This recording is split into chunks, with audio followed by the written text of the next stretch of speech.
اعوذ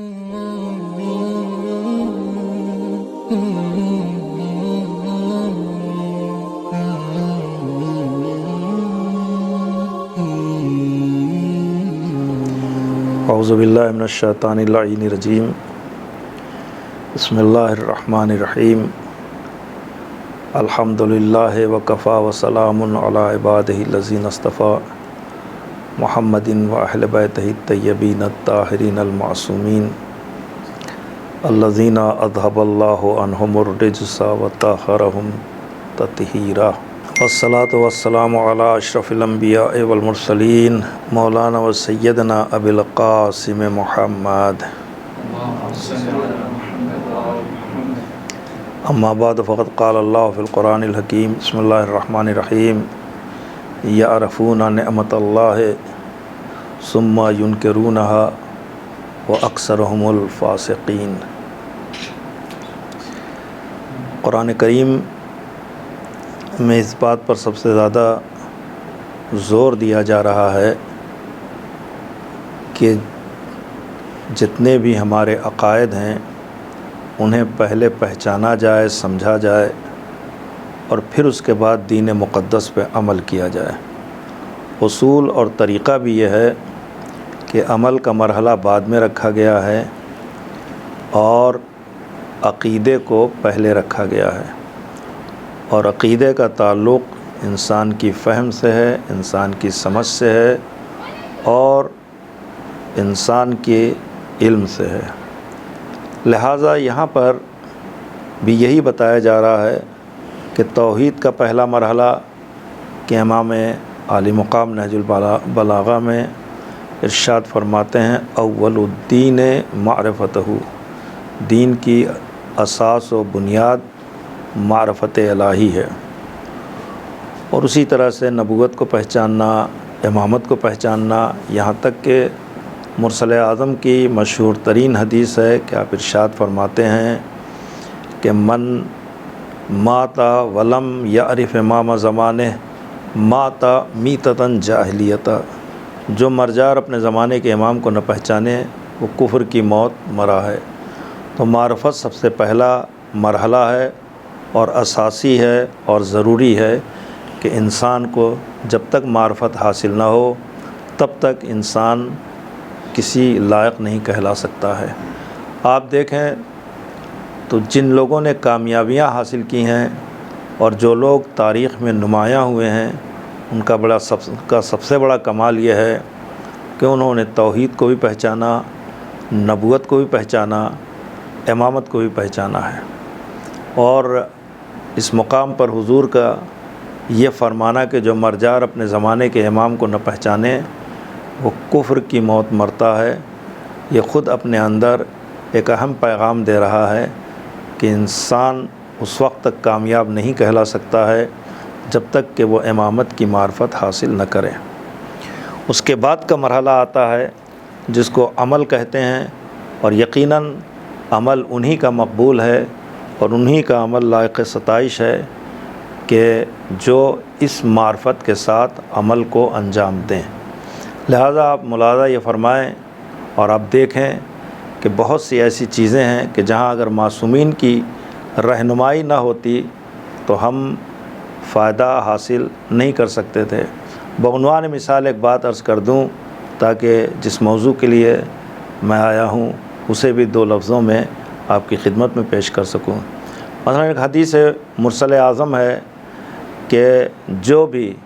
خانہ کعبہ کے پاس دروازہ کھلا ہوا ہو اور وہ دعا کرے تو اس کی دعا فوراً قبول ہوتی ہے، مگر ایسا موقع کسی کو فراہم نہیں ہوتا کہ خانہ کعبہ کا دروازہ کھلا ہوا ہو اور اسے دیکھ کے کوئی دعا کرے۔ تو اس کا مطلب یہ ہو گیا کہ اب ہمیں کبھی وہ موقع فراہم نہیں ہو سکے گا کہ ہم دعا کر سکیں اور دعا ہماری قبول ہو سکے۔ اب جب یہی سوال پوچھا گیا پیغمبر سے اور امام سے تو انہوں نے اس کا جواب یہ دیا کہ نہیں، دوسرے مواقع بھی ہیں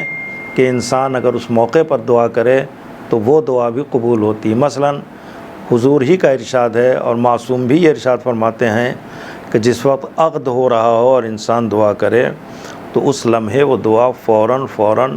مستجاب ہوتی ہے۔ اسی طریقے سے آپ دیکھیں تو عرفات کی جو فضیلت بیان کی گئی ہے وہ بے شمار ہے، یہاں تک کہ ارشاد ہوتا ہے کہ اگر کوئی عرفات میں دعا کرنے کے بعد یہ شک کرے کہ پتہ نہیں ہماری دعا قبول ہوگی کہ نہیں قبول ہوگی، اس کو اشق الاشقیاء کہا گیا ہے کہ انتہائی شقی ہے کہ وہ اللہ کی رحمت پر اعتبار نہیں کر رہا ہے۔ مگر ہر آدمی میدان عرفات میں نہیں پہنچ سکتا ہے دعا کرنے کے لیے، اور ہر آدمی اس فضیلت سے اور اس موقع سے فائدہ نہیں اٹھا سکتا ہے۔ تو اب ہم کیا کریں؟ اس کے لیے ہمیں کیا کرنا چاہیے؟ تو اب یہاں پر معصوم کی رہنمائی ہے کہ جو کربلا معلیٰ میں اسی تاریخ کو یعنی 9 ذی الحجہ کو یوم عرفہ جس کو یوم اللہ کہا جاتا ہے آ کر یہاں پر دعا کرے تو اس کی فضیلت بھی ویسی ہی ہے جیسے عرفات کی فضیلت ہے، بلکہ ایک واقعہ ملتا ہے اس سے اس کی عظمت اور زیادہ بڑھ جاتی ہے کہ چھٹے امام کے ایک صحابی ہیں جو واقعے کے اعتبار سے ایسا لگتا ہے کسی کوفے وغیرہ کے وہ رہنے والے تھے۔ امام سے ملاقات ہوئی تو امام نے پوچھا کہ اس سال تم نے حج کیا اور کیا میدان عرفات میں اس سال گئے تھے؟ تو اس نے شرمندگی کا اظہار کیا اور کہا مولا چونکہ مالیات ہمارے اتنے کمزور تھے کہ میں میدان عرفات میں نہیں جا سکا، لیکن میں اس تاریخ میں کربلا معلیٰ گیا تھا، عرفہ ہم نے کربلا معلیٰ میں انجام دیا ہے۔ تو امام عالی مقام نے فرمایا کہ تم نے بہت اچھا کام کیا ہے، مجھے خوف ہے کہ لوگ عرفات کی طرف جانے سے گریز کرنے لگیں گے، ورنہ میں کربلا معلیٰ میں یوم عرفہ کی فضیلت بیان کرتا۔ مگر یہ سمجھ لو کہ عرفے کے دن کربلا معلیٰ میں جو بھی امام کے زوار آتے ہیں اور وہ دعائیں کرتے ہیں تو پروردگار عالم پہلے ان کی دعا کو قبول کرتا ہے، پھر صاحبان عرفات کی دعا کو قبول کرتا ہے کہ جو میدان عرفات میں ہوتے ہیں اور جو وہاں دعا کرتے ہیں۔ بلکہ یہاں تک امام عالی مقام نے ارشاد فرمایا اسی موقع پر کہ میں اس بات سے ڈرتا ہوں کہ ایسا نہ ہو کہ عرفات کی طرف جانے سے لوگ گریز کریں، ورنہ میں وہ فضیلت بیان کرتا کہ ساری دنیا عرفے کے دن کربلا معلیٰ ہی جاتی۔ عرفے کی جو فضیلت ہے، بہت سی فضیلتیں ہیں اور ان فضیلتوں کا تذکرہ کتابوں میں ملتا ہے، لیکن جب امام عالی مقام یعنی امام حسین علیہ السلام جس سال میدان عرفات میں تشریف لائے تھے اور اس دن آپ نے جو اس وقت برجستہ دعا پڑھی تھی جس کو دعائے عرفہ کہتے ہیں، وہ ایک ایسی دعا ہے کہ جو قیامت تک کے لیے علمی ذخیرہ ہے اور انسان اس سے ہمیشہ استفادہ کرتا رہے گا۔ جس عنوان سے معرفت خدا آپ نے اس میں بیان کی ہے، جس عنوان سے معرفت پیغمبر بیان کی ہے، جس عنوان سے اپنی معرفت کی ہے، یقیناً وہ ایک شاہکار ہے اور اسے انسان کو چاہیے کہ اسے پڑھے۔ ایک مقام پر ارشاد فرماتے ہیں پروردگار تیری آیات اور نشانیوں میں میرا فکر کرنا، یہ خود ایک عجیب و غریب جملہ ہے، تیری آیات اور نشانیوں میں میرا فکر کرنا تیرے دیدار میں دوری کا باعث بن جاتا ہے، یعنی اتنا بھی گوارا نہیں ہے کہ پروردگار سے امام حسین کی دوری ذرہ برابر ہو سکے،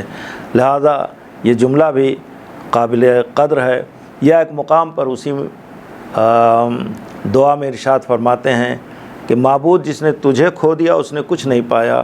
اور جس نے تجھے پایا اس نے کچھ نہیں کھویا۔ اور یہ دعا آپ نے دوبارہ اس کو کربلا معلیٰ میں بھی دہرایا اس جملے کو، اور وہاں پر یہ ارشاد فرمایا کہ یزید نے سب کچھ پا لیا مگر تجھے کھو دیا ہے، میں وہ ہوں کہ میں نے سب کچھ کھو دیا ہے مگر تیری رضا حاصل کر لی ہے۔ یا ایتھا النفس المطمئنہ ارجعی الی ربک راضیۃ مرضیہ فادخلی فی عبادی وادخلی جنتی۔ تو اس اعتبار سے اگر آپ دیکھیں تو کربلا معلیٰ میں عرفہ کی فضیلت ہے، زائرین کی دعا کو پروردگار عالم میدان عرفات کے زائرین سے پہلے قبول کرتا ہے، لہٰذا یہ ثابت ہوتا ہے کہ اس کی بے انتہا فضیلت ہے۔ وآخر دعوانا ان الحمد للہ رب العالمین۔